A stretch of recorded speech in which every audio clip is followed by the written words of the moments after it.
ঢাকার অদূরে টঙ্গী থেকে পাচার হওয়া প্রায় ১৫০০ শিশুর করুণ পরিণতি নিয়ে ৮০ দশকের শুরু থেকেই আন্তর্জাতিক মিডিয়ায় চলছে তোলপাড়।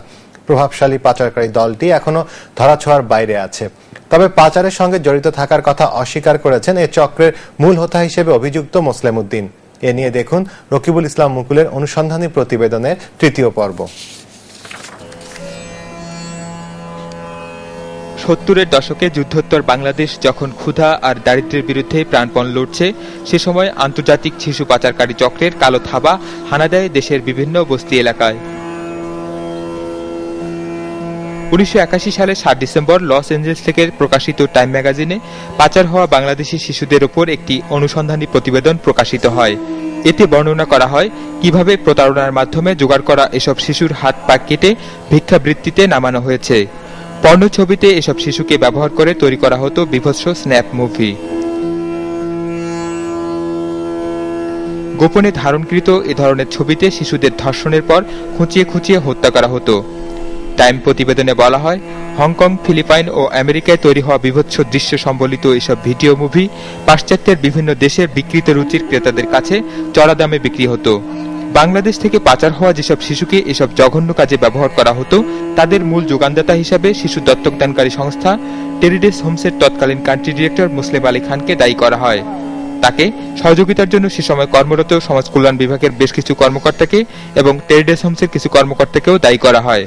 দত্তপাড়া সন্তানহারা মায়েরা তাদের জীবনে ঘটে যাওয়া মহাবিপর্যয়ের জন্য এই চক্রটিকেই দায়ী করেছেন। বাচ্চা কাচ্চা যদি মানুষ ভিক্ষা করে খায়, তো বুকের বাচ্চা কেউ ছাড়ে না।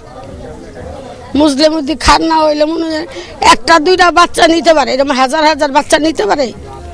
হুমায়ুন সাহেব, হোসেন সাহেব, তারপরে সালাম সাহেব, তারপরে মুসলিম উদ্দিন খান, এরা এগো কোম্পানির ভিতরে এরাই বাচ্চা কাচ্চা নিচ্ছে। যাকে ঘিরে এত অভিযোগের পাহাড়, দীর্ঘ ২৭ বছর পর সেই মুসলিম আলী খানকে খুঁজে বের করেছে বৈশাখী। তিনি অবশ্য তার বিরুদ্ধে আনা সব অভিযোগকে ভিত্তিহীন বলে উল্লেখ করেছেন।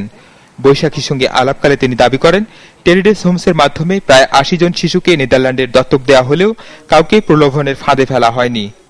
সম্পূর্ণভাবে সরকার দায়ী ছিল, কারণ সরকার যখন দেখছে ওয়ার বন্ড শিশু শেষ হয়ে অর্থাৎ শেষ হয়ে গিয়েছে বা শেষ হয়ে যাওয়া, কিন্তু গভর্নমেন্ট বন্ধ করে দিতে পারে। কখনো কারোর সাথে এই যারা অভিযোগ করছে তাদের সাথে আমার পরিচয় ছিল না, আমার যোগাযোগ ছিল না, আমি তাদের কাউকে কথা বলিনি, কারোর কাছ থেকে বাচ্চা নেইনি, কাউকে আমি প্রলোভন বা মিথ্যা প্রতিশ্রুতি দেইনি। আমরা আর কি ওইখান থেকে আর কি বড়জোর যেটা আমরা আমাদের কাগজপত্র রয়েছে ৮০-৮৫টি বাচ্চা হয়তো বা আসতে পারে।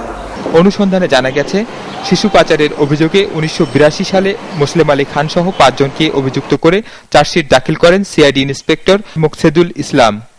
সে সময় মুসলিম আলী খানকে গ্রেপ্তার করা হলেও প্রভাব প্রতিপত্তির জোরে ছাড়া পেয়ে যান মুসলিম আলী খান। রকিবুল ইসলাম মুকুল, বৈশাখী, ঢাকা।